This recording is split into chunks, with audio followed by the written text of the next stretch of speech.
વડોદરામાં ઉત્તરાયણના દિવસે 4 નાગરિકોના મોત થયા છે। 20થી વધુ લોકો પતંગની દોરીથી ઘવાયા છે। પતંગની દોરીથી ગળું કપાવાના કારણે 2 વ્યક્તિના મોત જ્યારે કે એક વ્યક્તિ ધાબા પરથી પડી જતા મોત થયું છે। એક વ્યક્તિનું પતંગ પકડવા જતા ટ્રેનની અડફેટે આવતા મોત નીપજ્યું છે।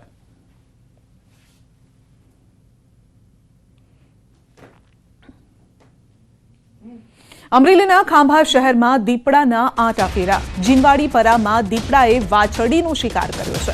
વાછરડીના શિકારનો વિડીયો સીસીટીવીમાં કેદ થયો છે। દીપડાએ વાછરડીનો શિકાર કર્યાનો વિડીયો સામે આવ્યો છે, જે સોશિયલ મીડિયામાં વાયરલ થઈ રહ્યો છે। ખાંભા શહેર રહેણાંક જીનવાડીપરા વિસ્તારમાં દીપડો આવી જતા ફફડાટ ફેલાયો।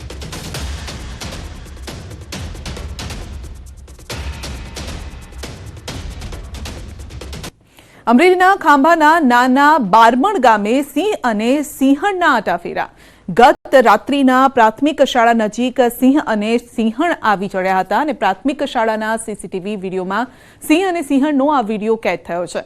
મોડી રાત્રિના સિંહ અને સિંહણ શિકારની શોધમાં સીસીટીવી વિડીયો વાયરલ થયા છે। રાજુલા, જાફરાબાદ અને ખાંભા વિસ્તારમાં રાત્રિમાં સિંહોના આંટા ફેરા વધી ગયા છે, તેના આ સબૂત પણ છે। શિકારની શોધમાં સિંહ સહિત વન્ય પ્રાણી જંગલ છોડી રેવન્યુ વિસ્તારમાં અવરજવર કરતા જોવા મળી રહ્યા છે, જેથી લોકોમાં પણ ફફડાટ છે।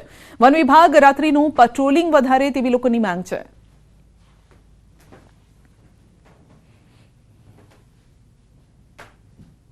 ગીર સોમનાથના ગીર ગઢડાના ફરેડા ગામે દીપડાનો આતંક જોવા મળ્યો। રાત્રે સૂઈ રહેલા વૃદ્ધ પર દીપડાએ હુમલો કર્યો છે।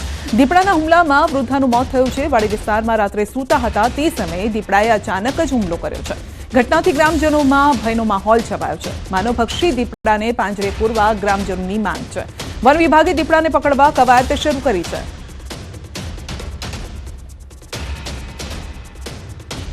સુરતમાં હજીરામાં 9 વર્ષીય બાળક પર શ્વાનનો હુમલો થયો છે। મયુર મેળા નામનો બાળક ઘર પાસે રમી રહ્યો હતો।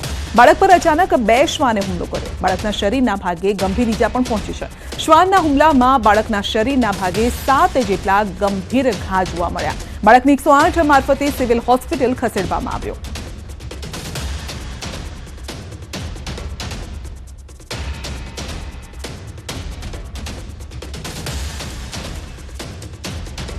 ભાવનગર ખાતે પ્રાકૃતિક ખેતી દ્વારા તૈયાર કરાયેલ શાકભાજી તેમજ ખેતીનો અમૃત આહાર ઉત્સવ 2025નો પ્રારંભ થયો।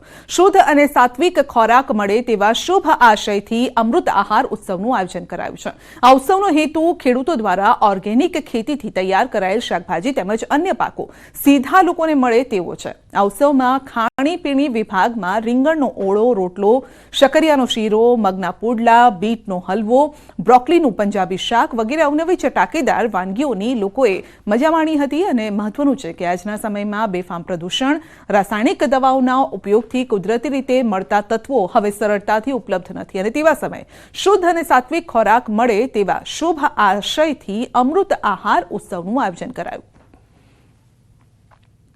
પાછલા 7 વર્ષથી આ જૂથ મહેનત કરી રહ્યું છે। 2 ગામોથી માંડી અને અત્યારે 12 ગામના 5 ખેડૂતો માંડીને 70 ખેડૂતો સુધી આ જૂથમાં સંકળાયેલા છે। શરૂઆતમાં ઘણા બધા મિત્રો આ જૂથના આયોજક તરીકે જોડાયેલા હતા, પણ સમયાંતરે આ જૂથને લાગ્યું કે આ પ્રવૃત્તિ છે એ લોકોના હિતમાં ટકાવી રાખવાની જરૂર છે, એટલે સંઘર્ષ સાથે આ મીઠીવડી જૂથ છે સ્વતંત્ર રીતે જૂથ તરીકે અત્યારે કાર્ય કરી રહ્યું છે। એટલું સરસ પરિસર છે ને આટલા સરસ પરિસરમાં ખૂબ સરસ પ્રકૃતિ માટે જે લોકો જાગૃત છે તેઓ આવે છે અને આ જે મીઠીવડી જૂથ છે એ સતત આના માટે પ્રયત્ન કરતું રહે છે। અમે આ ગામડાના લોકો મીઠીવીડી જૂથ વિસ્તાર તરીકે ઓળખાય છે અને પ્રાકૃતિક ખેતી આધારિત અમે બધી પ્રોડક્ટ તૈયાર કરીએ છીએ। એની અંદર ખાણીપીણીથી લઈને ગ્રોસરી બધી વસ્તુ અમે રાખીએ છીએ। કંસારા નદીની ગંદકીથી લોકો ત્રાહિમામ પુકારી ઉઠ્યા છે। ભાવનગર શહેરના વચ્ચેથી પસાર થતી કંસારા નદીની ગંદકી ઉલેચવા અને મચ્છરોનો ત્રાસ દૂર કરવા માટે વર્ષ 1995થી કંસારા પ્રોજેક્ટ પાછળ કુલ 41 કરોડનો ખર્ચ થયો। હવે વધુ રૂપિયા 47 કરોડનો ખર્ચ કરવામાં આવશે। કંસારા નદી 3 લાખ જનતાને સ્પર્શતો આ વિસ્તાર છે। જમીન સંપાદન કરવા સહિત પ્રથમ ફેઝનો ખર્ચ રૂપિયા 47 થી 48 કરોડે પહોંચી જવાનો અંદાજ છે અને હાલમાં બંને બાજુ આરસીસી કામ કરાયેલું છે। અધવચ્ચે ચેકડેમ બંધાયેલા છે। અંદર શુદ્ધના બદલે ડ્રેનેજનું પાણી ભરેલું છે। નદીમાં 4 ફૂટ ઘાસ ઉગી નીકળ્યું છે અને જેને લઈને આ વિસ્તારમાં મચ્છરોનો ઉપદ્રવ વધ્યો છે. આવા સંજોગો વચ્ચે દૂષિત પાણી બંધ કરવા ડ્રેનેજની લાઇન નાખવી પડશે.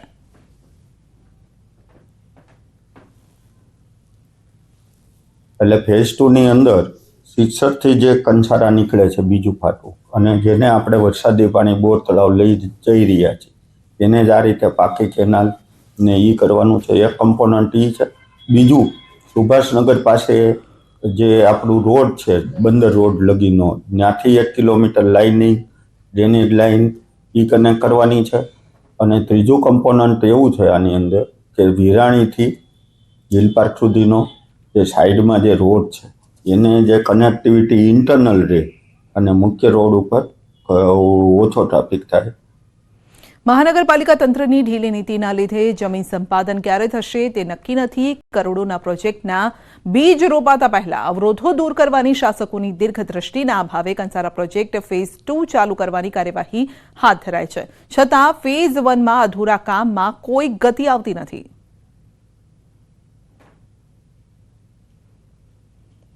₹48 કરોડ રૂપિયા ફાળ્યા અને ઈ ફાળવામાં ઈ પૈસા ફક્ત ડ્રેનેજ આ કંસારામાં ડ્રેનેજ લાઈન નાખવી, બંને બાજુ રોડ કરવા, દૂષિત પાણીનો નિકાલ કરવો અને મચ્છરનો ઉપદ્રવ ઓછો થાય આ માટે ફાળવેલા છે. પણ હું એવું માનું છું કે અત્યારે કંસારાનું કામ ઓલરેડી અડધું થઈ ગયેલું, અડધું તો બાકી છે. વચમાં ઝાડવાઓ ઉગી ગયા છે, ડ્રેનેજની લાઈન અંદરથી પસાર થઈ છે, તો તમે પૈસા કઈ રીતે વાપરો છો?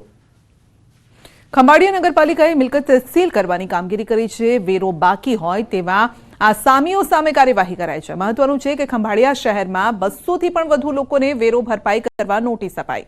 નોટિસ આપ્યા બાદ પણ વેરો ભરવામાં ન આવતા ટીંબા વિસ્તારમાં 6 જેટલી દુકાનો સીલ કરવામાં આવી.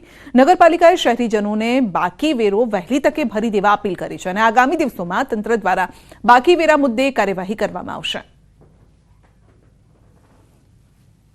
ખંભાળિયા નગરપાલિકા માંડવી ટીંબા વિસ્તારમાં 6 જેટલી મિલકતો સીલ કરવામાં આવેલી છે, તેમજ આગામી આજ રોજથી આવી કામગીરી સતત ચાલુ રહેશે. માટે નગરપાલિકા દ્વારા તમામ શહેરીજનોને, કરદાતાઓને જાણ કરવામાં આવે છે, એક અપીલ કરવામાં આવે છે કે પોતાના કરવેરા બાકી હોય તે ભરપાઈ કરી દેવા અને નગરપાલિકાને સહયોગ આપો. સાયલા નેશનલ હાઈવે પર ડોડિયા બાઉન્ડ્રી નજીક યુવાન પર 8 શખ્સો દ્વારા હુમલો. કારમાં પસાર થઈ રહેલા યુવાનની કાર રોકી નીચે ઉતારી યુવાન પર હુમલો કર્યો છે.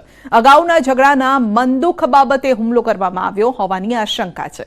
ઈજાગ્રસ્ત યુવાનને સારવાર માટે હોસ્પિટલ ખસેડવામાં આવ્યો. નેશનલ હાઈવે પર જાહેરમાં મારામારીની ઘટનાને લઈ વાહન ચાલકોમાં પણ ભય ફેલાયો છે. હુમલાખોરો દ્વારા જાહેરમાં યુવાનને માર મારવામાં આવતા સાયલા પંથકમાં કાયદા વ્યવસ્થાની સ્થિતિ સામે સવાલો ઉભા થઈ રહ્યા છે.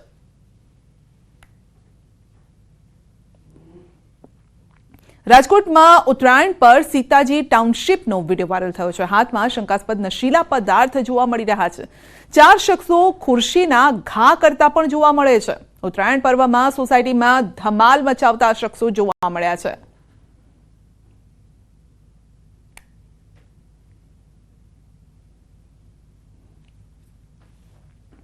તો રાજકોટમાં મારામારીની વધુ એક ઘટના બની છે. મવડી ઓવરબ્રિજ નીચે મારામારીની ઘટના બની છે. કોઈ કારણસર યુવાનો વચ્ચે મારામારી થઈ હતી.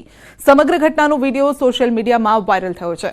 વાયરલ વિડીયોને લઈ માલવીય નગર પોલીસ દ્વારા તપાસ હાથ ધરાઈ છે.